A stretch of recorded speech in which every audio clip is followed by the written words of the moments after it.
A barganha é vista pela psicologia e a psiquiatria como a terceira fase do luto, em que há uma tentativa desesperada de reaver aquilo que foi perdido, como contextualiza o médico Daniel Barros. A barganha é uma negociação interna mesmo da pessoa dizendo, eu vou fazer algo e aí eu vou receber algo em troca, mas no sentido do processo que eu estou atravessando da minha doença ou da minha perda. Às vezes essa tentativa de negociar com a indesejada das gentes, né? A morte como a indesejada das gentes. No entanto, familiares e sobreviventes do incêndio na Boate Kiss procuraram por alternativas para dar um novo sentido à palavra. O ato, o efeito de barganhar, abria as portas para que os atingidos pela tragédia exigissem mudanças radicais para impedir que novos acontecimentos do mesmo nível se repetissem. E as autoridades, a partir de então, deram início à negociação para modificar a legislação.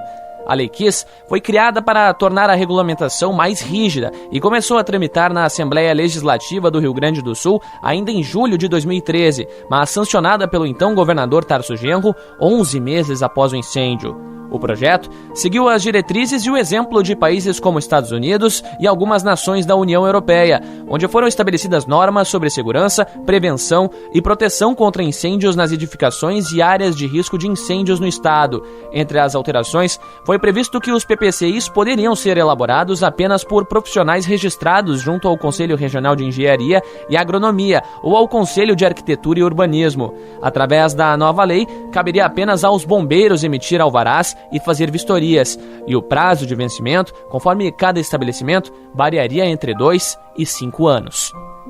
A Lei Kiss foi considerada dura por empresários, além de uma parcela de entidades e políticos, e com isso passou por alterações. A mais recente, apresentada pelo Palácio Piratini e aprovada em 2022, acaba com a necessidade de alvarás dos bombeiros para 732 tipos de imóveis no estado.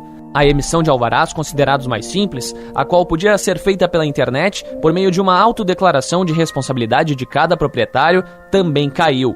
O ex-governador do Rio Grande do Sul, Ranolfo Vieira Júnior, que encaminhou o projeto à Assembleia, nega que a pressão de terceiros tenha influenciado em novas modificações. De maneira nenhuma. Houve uma discussão profunda com relação a isso. Participaram da discussão, todos os setores da economia gaúcha participaram, aqueles que têm interesse, direto ou indireto nesse tema. Houve uma profunda e extensa discussão com toda a sociedade, com todos os envolvidos. Me parece que todos os requisitos, para que pudesse fazer essa modificação foram atingidos. A Lei Kiss foi criada, mas até 2022 passou por mais de 100 modificações. 4 anos após a tragédia, em 2017, se tornou nacional, sancionada pelo presidente Michel Temer com 14 vetos. Mas no Rio Grande do Sul, até 2016, a determinação havia sido alterada de forma substancial em 2 oportunidades. Em 2014, foi definida a liberação de licenças de funcionamento provisórias para edificações com baixo risco de incêndio antes da aprovação do PPCI, mas com o plano protocolado. Em 2016, já com o texto de um novo PL sancionado pelo então governador José Ivo Sartori, a pedido de setores produtivos, foi permitida a emissão de um certificado eletrônico de licenciamento para alguns imóveis de até 200 metros quadrados, de até 2 pavimentos e grau de risco de incêndio baixo ou médio. Também foi ampliado o prazo de validade dos alvarás, elevando de 1 para 2 anos o prazo para inspeções em locais de reuniões de público, como auditórios e casas noturnas. Na época em que a lei entrou em vigor, os técnicos ainda estavam vinculados ao CREA, mas desde 2018 eles respondem ao Conselho Regional dos Técnicos Industriais. Quanto à mudança, aprovada em 2022, a presidente do CREA-RS, Nancy Walter, aponta que a emissão do documento por técnicos industriais é uma prática irregular e que somente engenheiros e arquitetos poderiam emiti-lo. Ela afirma que a aprovação da nova medida enfraquece e coloca em dúvida a eficácia da lei. Toda flexibilização traz fragilização, sim, porque fica uma colcha de retalhos de que, ao pensar da maneira como a KISS foi pensada, a lei foi pensada para minimizar caso tenha danos e evitar que isso aconteça. E cada vez que altera a legislação, fragiliza, sim. Que às vezes a gente não precisa correr riscos. Não precisamos. Qual é a necessidade de correr riscos? Para a especialista em Engenharia de Segurança contra Incêndio da Universidade Federal do Rio Grande do Sul, Ângela Greff, apesar da lei ser um marco na história de políticas relacionadas ao tema no país, as flexibilizações preocupam, mesmo que a norma garanta a segurança dos estabelecimentos. Acaba se usando desse sistema para não fazer ou fazer pouco, porque isso, né? É uma questão cultural. As pessoas não estão acostumadas a investir em segurança contra incêndio e acaba se usando desses artifícios da legislação, dessas flexibilizações para não fazer ou acabar postergando de se ter um projeto adequado ou mais seguro aos usuários, e isso acaba sendo normalmente por uma questão de custo, né? Infelizmente. Não é nem uma atitude dos profissionais, muitas vezes é uma atitude do cliente. A lei vale, mas até que ponto? Para os empresários, o impacto das mudanças impostas segue um desafio.